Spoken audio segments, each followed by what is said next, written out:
propose, c'est pas de faire un concours de manger le plus de pommes ensemble, mais c'est de bien connaître les arbres fruitiers, ce que vous êtes en train de faire, de savoir comment qu'on les plante, comment qu'on les taille, etc. Et donc c'est pour ça qu'on fait un verger. Voilà. Et donc ce matin, on va planter les premiers arbres et vous allez vous amuser là-dessus. Voilà, c'est fait. Mais l'objectif est quand même, dans quelques années, de manger des pommes. De manger des pommes. Voilà. Et puis vous êtes tout à fait jeune. Et puis quand les pommiers ils sont un peu plus grands, ils font des fruits. Mais quand ils sont jeunes, ils font pas encore des fruits. Donc il faut attendre 3 ans à peu près. Dans 3 ans, on aura des fruits. On aura peut-être même des fruits déjà l'année prochaine. Mais ce sont des échantillons. Quand vous serez en CM1, CM2 en fait. Hein, il y aura des fruits.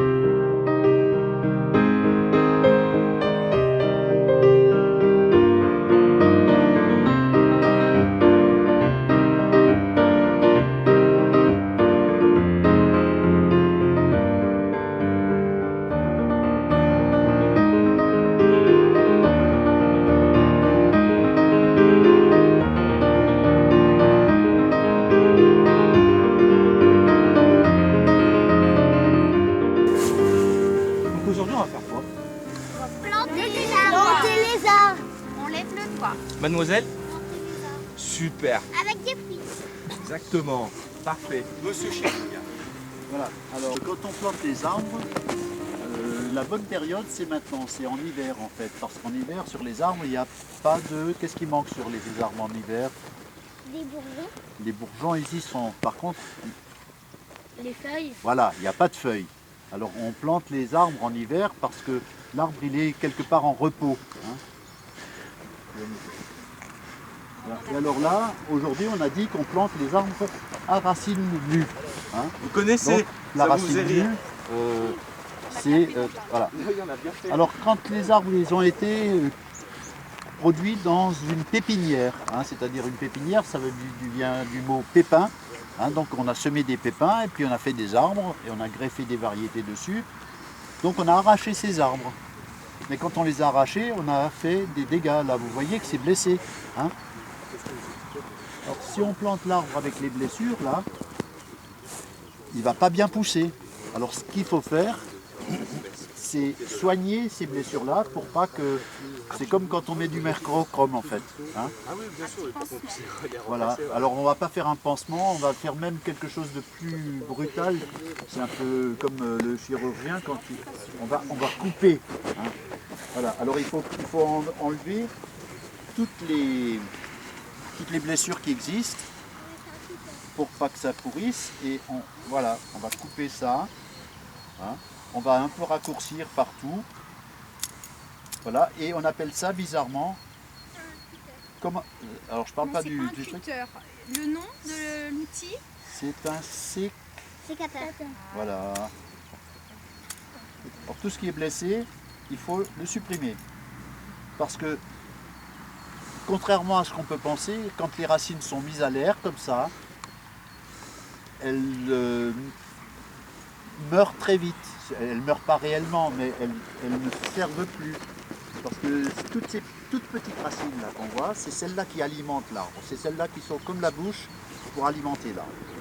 Alors si j'enterre ça dans la terre, comme ça va faire comme des noquettes, des boules, et c'est pas bon parce que ça ne pourra pas marcher. Donc on coupe tout ce qui est chevelu. On le coupe très court, avec un outil qui est bien affûté. Voilà, hein, pas celui-là, l'autre. Donc, et on appelle ça comment? Alors je ne pense pas que vous connaissez le nom, on appelle ça l'habillage. C'est bizarre, hein, parce que c'est plutôt le déshabillage. Exactement, oui. Voilà. Donc on fait de l'habillage, on coupe toutes les petites parties qui sont trop chevelues, trop fines. Qui c'est qui a déjà planté des poireaux avec son papa? Qu'est-ce qu'il fait quand il plante les poireaux? Toi, réponds. Il les coupe un peu? Il coupe les racines? Il raccourcit les racines. Voilà, c'est exactement la même chose, tu vois. C'est exactement la même chose, donc ces petites racines qui de toute façon ne serviront pas. Par contre, ce que je suis en train de faire, ça provoque des départs. C'est-à-dire c'est comme les cheveux, voilà, ça va repousser tout de suite des petites racines qui, elles, seront blanches toutes fraîches et qui vont arriver à nourrir l'arbre très rapidement au printemps. Hein. Donc voilà, pour éviter que ça fasse des boules. Il faut toujours que ce soit dirigé, la coupe que je fais, il faut toujours que ce soit dirigé vers le fond du tronc. Hein. Voilà. Bon. Une fois que c'est soigné comme ça, Donc ça veut dire que quand on l'enlève de la pépinière, on n'a pas intérêt à ce qu'il y ait trop de racines alors. ben, c'est-à-dire il faut quand même conserver les racines, mais comme je le disais tout à l'heure, ces petites racines-là, elles ne serviront plus, elles sont perdues. D'accord. Je ne vais pas dire qu'elles sont mortes, mais elles sont perdues, elles ne serviront plus. Elles servent juste, d'une façon efficace, à reproduire des nouvelles racines qui vont pousser dessus. Et le fait de pousser des nouvelles racines, il vaut mieux que les racines soient le plus rapprochées possible que de les avoir en extrémité. Déjà, le trou de plantation, il faudrait qu'il soit beaucoup plus grand et ça pose des problèmes. Hein. Bon, voilà. Donc, maintenant que cet arbre il est à peu près habillé, hein, on va faire une autre opération qui s'appelle le... Quelqu'un connaît le terme? Non. Comment ça s'appelle? Voilà. Pas le L2. Oui, ça c'est après. Il y a quelque chose qui est entre les deux. Le pralinage. Qui c'est qui connaît le pralinage? Personne. Moi j'ai des pralines. Alors les pralines, c'est très bon. Et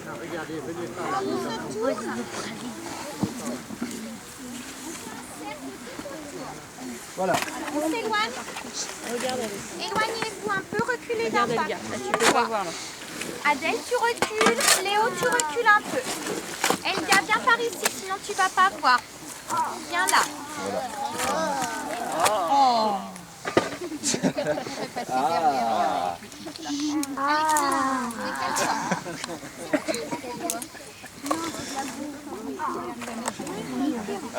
Voilà. Alors là maintenant, pour qu'il n'y ait pas de bulle d'air, pour que toutes les racines soient en contact, le plus possible que toutes les racines soient en contact avec la terre, on va faire du pralinage. Mais l'arbre est content. Ça lui fait du bien, hein, c'est pour qu'il y ait une meilleure reprise. Voilà. Et c'est comme ça qu'on va le planter. Là, il est heureux l'arbre. Hein. C'est pour son bien, hein, les enfants. Alors, C'est pour son bien. Alors, juste une chose, là vous avez vu qu'il y a beaucoup de branches. Alors ça c'est traditionnel, quand on achète un arbre dans une pépinière, le monsieur qui les produit, il veut vous laisser la possibilité de faire le maximum de ce que l'arbre il fait. Donc on laisse toutes les branches à la pépinière. Par contre, on lui a coupé les racines, c'est comme si on lui avait fermé la moitié de la bouche, il ne peut pas manger beaucoup. Alors il faut couper aussi, quand on plante, il faut couper le haut, parce que là c'est l'estomac, là ça veut digérer, ça réclame de la nourriture.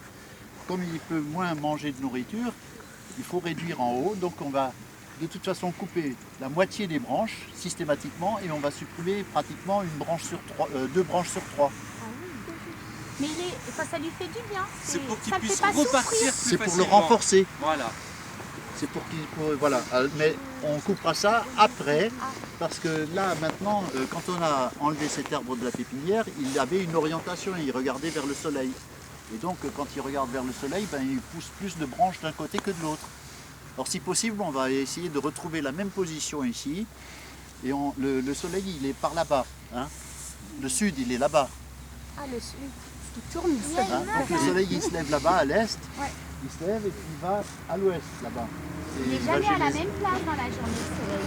Donc on va essayer de le replacer dans la même position et on le taillera une fois qu'il sera planté. D'accord. Et maintenant, au boulot. Maintenant, on va Et faire c'est quoi cet arbre? C'est quoi comme variété celui-ci? Un pommier. Un pommier. Et Morgane? Restez avec votre adulte référent.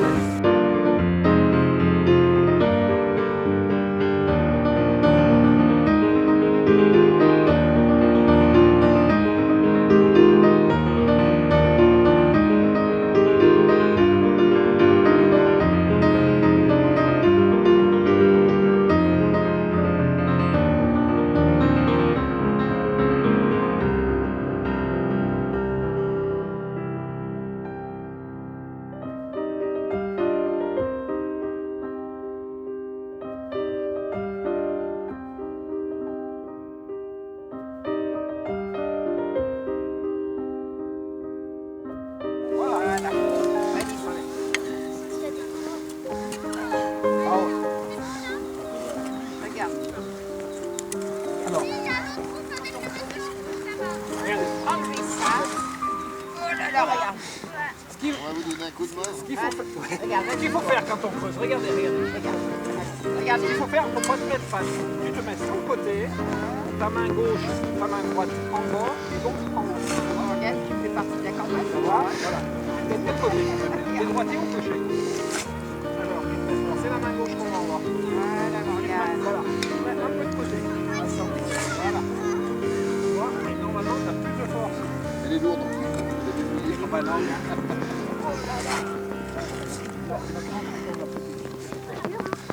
Bon, toi, t'as le choix avec les bottes.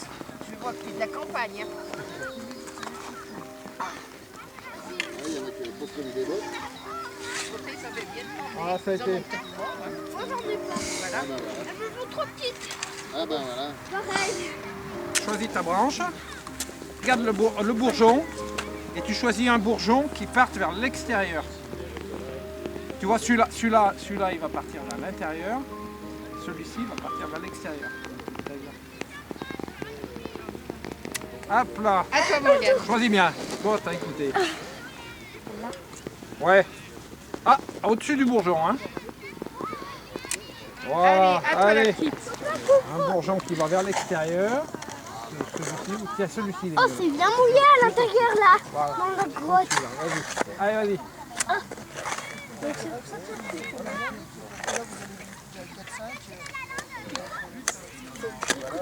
Allez. Super.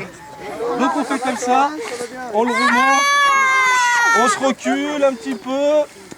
Et après, vous voyez là, attends mon grand. Donc là c'est bien là, vous voyez toutes les racines. Donc là, vous allez faire chacun votre tour comme moi. Honneur aux filles, toujours les filles avant. C'est le fer. Pardon. Regardez les enfants. Voilà. Donc ça, il faut l'enlever comme ça. Ça, c'est du chevelu là, autour là. Hein. Parce que si on coupe pas ça, les racines, elles vont continuer à tourner au lieu de s'enraciner à l'extérieur. Et surtout, alors, autour, mais ça, il faut l'enlever totalement.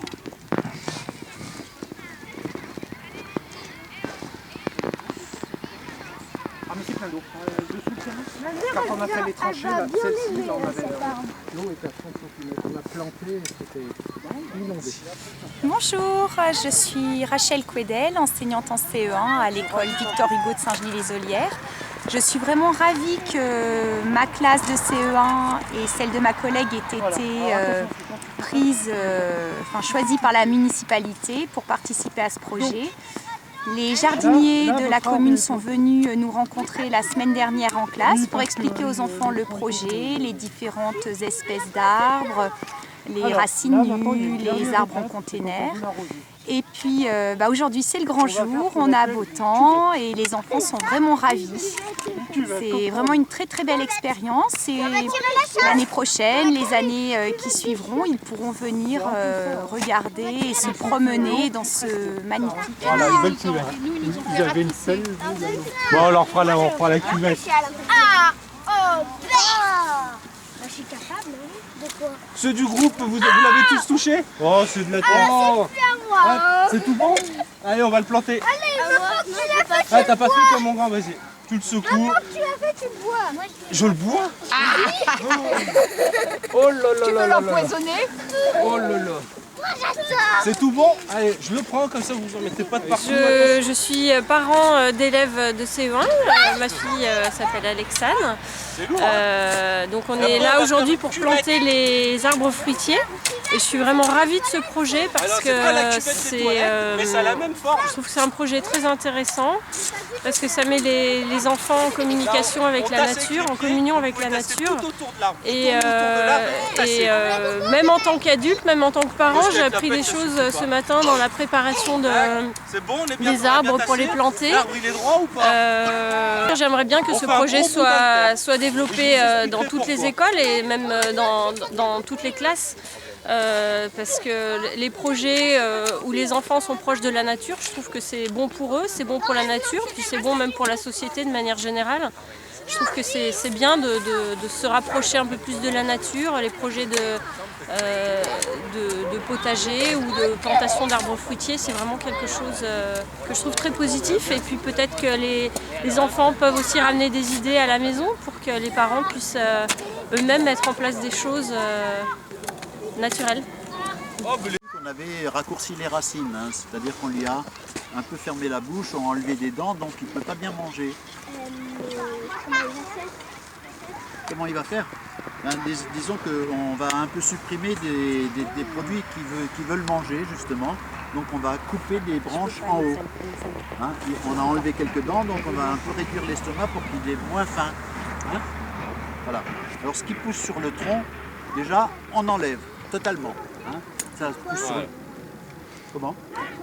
Pourquoi? Ben, parce que c'est pas joli. Voilà, j'ai décidé que c'était pas joli.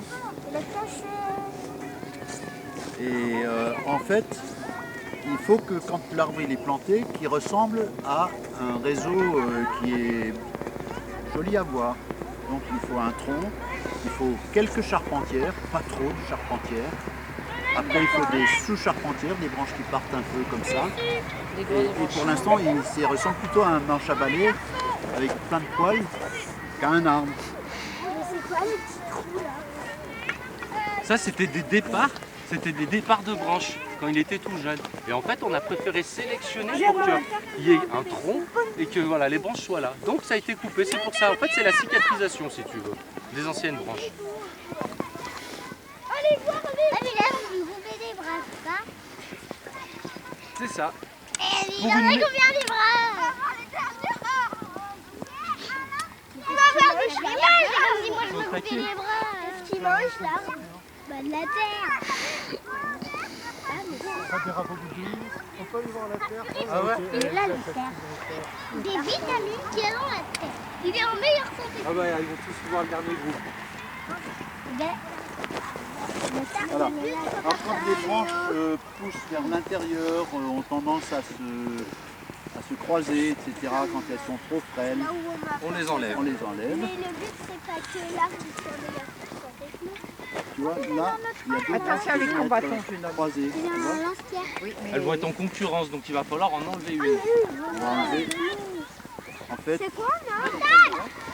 C'est quoi? Ça vaut mieux faire.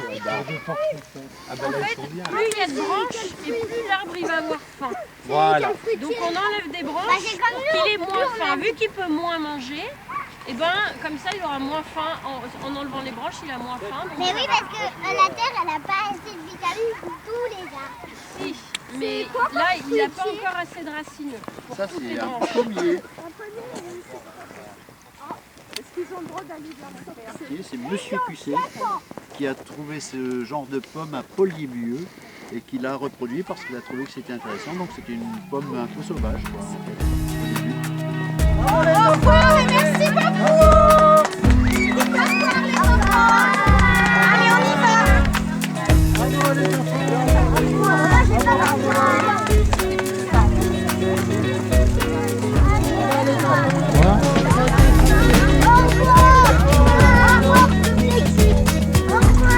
La relève est faite.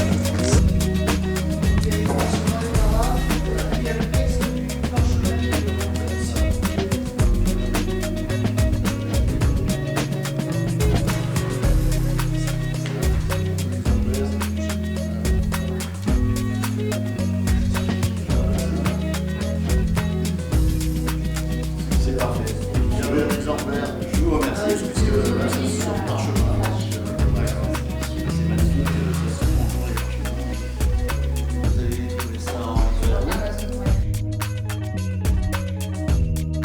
Merci. C'est moi qui vous remercie. À demain. Parce que vous allez avoir du travail. Donc c'est un projet de verger communal qui a germé dans les esprits des élus il y a à peu près un an au sein de la commission développement durable. Et c'est vrai qu'on a eu connaissance donc, de l'association des croqueurs de pommes qui œuvre depuis de nombreuses années à Vaux-en-Velin. Et donc il y a eu un rapprochement et une visite du verger de Vaux-en-Velin qui a satisfait nos attentes et c'est pour ça qu'on a souhaité développer ce même projet sur la commune. Alors l'avantage c'est qu'auprès de notre complexe sportif, on avait des terrains qui étaient disponibles. Donc bien entendu, on a réfléchi à implanter ce projet-là sur ces terrains-là. L'idée, comme ça a été fait ce matin, c'est d'associer bien sûr les enfants du groupe scolaire, puisque les classes de CE1 sont venues ce matin planter déjà une première partie des arbres. Ils continuent cet après-midi, avant une plantation par les élus demain matin, accompagnés du conseil municipal des enfants, et puis les Saint-Genois bénévoles, puisque l'idée, par la signature de la convention d'aujourd'hui avec l'association locale des vergers du Lyonnais, c'est aussi d'ancrer, bien sûr, ce projet dans la pérennité, mais c'est de créer dans quelques temps une association locale des vergers Saint-Genois qui rassemblera des bénévoles qui viendront tous les jours, puisque ce sera continuellement ouvert, participer au bien-être de ce verger en accompagnement des enfants de l'école qui aussi vont participer à développer ce projet-là.